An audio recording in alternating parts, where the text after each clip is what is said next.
ಸರ್ಕಾರಿ ಆಸ್ಪತ್ರೆಗಳಲ್ಲಿ ವೈದ್ಯಕೀಯ ಸೇವೆಗಳ ದರವನ್ನು ಏರಿಕೆ ಮಾಡಿರುವಂತಹ ವಿಚಾರಕ್ಕೆ ಈಗ ಆಕ್ರೋಶವನ್ನು ವ್ಯಕ್ತಪಡಿಸಿರುವಂತಹ ಬಿಜೆಪಿ ಈಗ ಆಸ್ಪತ್ರೆಗಳಿಗೆ ಭೇಟಿಯನ್ನ ಕೊಡ್ತಾ ಇದೆ. ಪಬ್ಲಿಕ್ ಟಿವಿ ವರದಿಯನ್ನ ಬೆನ್ನಲ್ಲೇ ಈಗ ಆಸ್ಪತ್ರೆಗೆ ಬಿಜೆಪಿ ನಿಯೋಗ ಭೇಟಿಯನ್ನ ಕೊಡ್ತಾ ಇರೋದು. ಜಯನಗರದ ಸಂಜಯ್ ಗಾಂಧಿ ಆಸ್ಪತ್ರೆಗೆ ಬಿಜೆಪಿ ನಿಯೋಗ ಭೇಟಿಯನ್ನ ನೀಡಿದೆ. ಇದು ಪಾಪರ್ ಸರ್ಕಾರ, ಲಂಚದ ಸರ್ಕಾರ. ಈ ಸರ್ಕಾರ ಹಗಲು ದೊರಡಿ ಮಾಡ್ತಾ ಇದೆ. ಸರ್ಕಾರಕ್ಕೆ ಆದಾಯ ಬಂದರೂ ಕೂಡ ಜನರಿಗೆ ಬರೆ ಹಾಕ್ತಾ ಇದ್ದೀರಾ ನೀವು.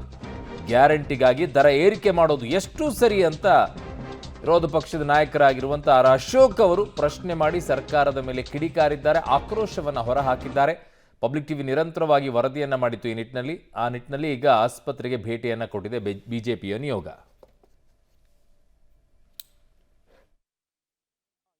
ನಾನು BPL ಇವತ್ತು BPL ಕಾರ್ಡ್ ಸಂಬಂಧಪಟ್ಟಂತೆ ನಾನು ಜಯನಗರ ಅರಸು ಕಾಲೋನಿಗೆ ಬಂದಿದ್ದೀನಿ.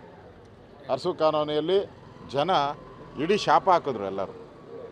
ನಮಗೇನು ಬೇಡ, ನಮ್ಗೆ ಯಾವ ಫ್ರೀನೂ ಬೇಡ, ನಮ್ಗೆ ರೇಷನ್ ಕೊಡಿ, ಊಟ ಮಾಡ್ತೀರಿ ಸಾಕು, ನಮ್ಗೆ ಬಸ್ಸು ಹೋಗೋದು ಬೇಡ, ಊಟ ಕೊಟ್ಟರೆ ನಾವು ಬಸ್ಸು ಬೇಡ ಏನು ಬೇಡ ಅಂತ ಹೇಳ್ತಾ ಇದ್ದಾರೆ. ಅಂದರೆ ಈ ರೀತಿ ಹಗಲು ದರೋಡೆ, ಇದನ್ನೇ ಹೇಳೋದು ಹಗಲು ದರೋಡೆ. ಅಂದರೆ ಇದೆ ಸಿದ್ದರಾಮಯ್ಯನವರು ಇವತ್ತು ಹಗಲು ದರೋಡೆ ಮೂಡ ಕೇಸ್ ಬಿದ್ದ ಮೇಲೆ ಅವ್ರಿಗೊಂಥರ ಯಾಕೋ ಬುದ್ಧಿ ಒಂಥರ ಸ್ಥಿಮಿತ ಕಳ್ಕೊಂಬಿಟ್ಟಿದ್ದಾರೆ, ಬುದ್ಧಿಯ ಸ್ಥಿಮಿತ ಕಳ್ಕೊಂಬಿಟ್ಟಿದ್ದಾರೆ. ತೆರಿಗೆಗಳ ಮೇಲೆ ತೆರಿಗೆ, ಬಡವರನ್ನು ಲೂಟಿ ಮಾಡ್ತಾ ಇರೋವಂಥದ್ದು ನಿಮ್ಮ ಸರ್ಕಾರಕ್ಕೆ ಇದು ಹಾಂ. ಮತ್ತು DK ಶಿವಕುಮಾರ್ ಹೇಳಿದ್ದಾರೆ, ಗಾಬರಿ ಆಗಬೇಡಿ, ನಿಮ್ಮ ಮತ್ತೆ ಅರ್ಜಿಗಳನ್ನು ಕೊಡಿ ಅಂತ. ಯಾಕೆ ಅರ್ಜಿ ಕೊಟ್ಟರೆ ತಿರ್ಗಿ 10,000 20,000 ಒಂದೊಂದು ಕಾರ್ಡ್ಗೆ ಮಿನಿಮಮ್ 10,000 ರೂಪಾಯಿ ಲಂಚ ತಿಂತಾರೆ ಇವರು. ಈಗ 25 ಲಕ್ಷ ಕಾರ್ಡು ಅಂತ ಇಟ್ಕೊಳ್ಳಿ, 25 ಲಕ್ಷಕ್ಕೆ 10,000 ಅಂತ ಹೇಳಿದ್ರೆ ಎಷ್ಟು ಕೋಟಿ ಆಗೋಯ್ತು. ಅಂದರೆ ಲಂಚ ಹೊಡೆಯೋಕ್ಕೆ ಒಂದು ಸ್ಕೀಮು ರದ್ದು ಮಾಡಿದ್ದು ಯಾಕೆ? ನನ್ನ ಸಹೋದ್ಯೋಗಿ ಈಗ ಲೋಕೇಶ್ ನನ್ನ ಸಂಪರ್ಕಕ್ಕೆ ಸಿಗ್ತಾ ಇದ್ದಾರೆ. ಲೋಕೇಶ್, ಈಗ ಸರ್ಕಾರದ ವಿರುದ್ಧ ಬಿಜೆಪಿ ಮುಗಿಬೀಳುತ್ತಾ ಇದೆ. ಆ ಕಡೆಗೆ BPL ವಿಚಾರ ಆಗಿರ್ಬೋದು, ಈಗ ಸರ್ಕಾರಿ ಆಸ್ಪತ್ರೆಗಳಲ್ಲೂ ಕೂಡ ಹೇಗೆ ಅಂತಂದರೆ BPL ಕಾರ್ಡ್ ಇದ್ದರೆ ಒಂದಿಷ್ಟು ಬೆನಿಫಿಟ್ ಆಗುತ್ತೆ, ಇಲ್ಲ ಅಂತಂದರೆ ಅದು ದೊಡ್ಡ ಸಮಸ್ಯೆ ಅಲ್ಲಿ ಕಾಡುತ್ತೆ. ಈ ನಿಟ್ಟಿನಲ್ಲಿ ಈಗ ಯಾವ ರೀತಿಯಾಗಿ ಇದನ್ನು ಬಗೆಹರಿಸೋಕೆ ಮುಂದಾಗ್ತಾರೆ? ಬರೀ ಕಿಡಿ ಕಾರ್ಕೊಂಡು ಹೋಗೋದೇ ಆಗೋಯ್ತಾ ಬಿಜೆಪಿ ಅವರದ್ದು? ಅರುಣ್, ಬಿಜೆಪಿಯವರು ಸರ್ಕಾರದ ನಿರ್ಧಾರಗಳನ್ನು ಜೊತೆಗೆ ಈಗೇನು ಇವರು ಮಾಡ್ತಾ ಇರ್ತಕ್ಕಂಥದ್ದು ಇದೆಲ್ಲವನ್ನು ಕೂಡ ಅವರು ವಿರೋಧ ಮಾಡ್ತಾ ಇದ್ದಾರೆ. ಬರೀ ಅಷ್ಟೇ ಅವರು ಕಿಡಿಕಾರದೇ ಆಗಿಬಿಟ್ಟಿದೆ.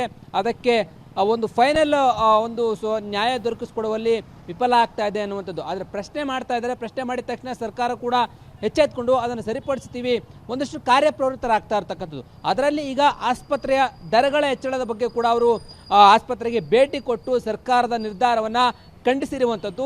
ಈಗಾಗಲೇ 15ರಿಂದ 20% ಏನು ಏರಿಕೆ ಆಗಿದೆ, ಅದಕ್ಕೆ ಸಂಬಂಧಪಟ್ಟಂತೆ ಸಾರ್ವಜನಿಕರಿಗೆ ಯಾವ ರೀತಿ ತೊಂದರೆ ಆಗ್ತಾ ಇದೆ ಅಂತೇಳಿ ನೇರವಾಗಿ ಆಸ್ಪತ್ರೆಗಳಿಗೆ ಹೋಗಿ ತೆರಳಿ ಮಾಹಿತಿಯನ್ನು ಪಡ್ಕೊಳ್ತಾ ಇರುವಂಥದ್ದು. ಇನ್ನೊಂದು ಅದರೊಳಗೆ ಸಮಸ್ಯೆ ಕಂಡು ಬರ್ತಾ ಇರುವಂಥದ್ದು, BPL ಕಾರ್ಡ್ ಇಲ್ಲದೇ ಇದ್ದವರು ಆಸ್ಪತ್ರೆಗೆ ಭೇಟಿ ಕೊಟ್ಟಾಗ ಅವ್ರು ಹೇಗೆ ಚಿಕಿತ್ಸೆ ಕೊಡುವಂಥದ್ದು ಕೂಡ ಕಷ್ಟ ಆಗ್ತಿದೆ. ಆ ರೀತಿಯಾದಂಥ ಕೇಸ್ಗಳು ಕೂಡ ಈಗ ಬರ್ತಾ ಇರುವಂಥದ್ದು ಆಸ್ಪತ್ರೆಗಳಿಗೆ. ಹಾಗಾಗಿ ಹೊಸ ಅರ್ಜಿಗಳನ್ನು ಕೂಡ ತೆಗೆದುಕೊಂಡು ಈ ಒಂದು ತುರ್ತಾಗಿ ಬೇಕಾಗಿರುವಂಥ ಆರೋಗ್ಯ ಸಮಸ್ಯೆಗೆ ಬೇಕಾಗಿರುವಂತಹ BPLಗಳನ್ನು ಬೇಗ ಕೊಡಬೇಕಾಗತ್ತೆ. ಅದಕ್ಕೆ ಒಂದು ವ್ಯವಸ್ಥೆಯನ್ನು ಕೂಡ ಮಾಡಬೇಕಾಗತ್ತೆ. ಆದರೆ ಈಗ ಅದೆಲ್ಲವನ್ನು ಕೂಡ ಮಾಡದೆ ಸರ್ಕಾರ ಈಗ ಸೇವಾ ಶುಲ್ಕಗಳನ್ನು ಹೆಚ್ಚಳ ಮಾಡ್ತೀವಿ ಅಂತೇಳಿ ಹೊರಟಿರುವಂಥದ್ದು. ಈಗಾಗಲೇ ವೈದ್ಯಕೀಯ ಶಿಕ್ಷಣ ಇಲಾಖೆ ವ್ಯಾಪ್ತಿಯ ಆಸ್ಪತ್ರೆಗಳಲ್ಲಿ ದರ ಏರಿಕೆ ಆಗಿದೆ.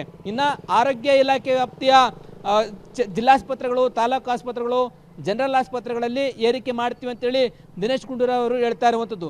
ಈ ನಿರ್ಧಾರವನ್ನು ಈಗ ಬಿಜೆಪಿ ಖಂಡಿಸಿದ್ದು, ಮುಂದಿನ ದಿನಗಳಲ್ಲಿ ಸರ್ಕಾರ ಇದರಲ್ಲಿ ಏನಾದರೂ ಬದಲಾವಣೆಯನ್ನು ಮಾಡುತ್ತಾ ಅನ್ನೋದನ್ನು ಕಾದು ನೋಡಬೇಕಾಗಿದೆ. ಅರುಣ್.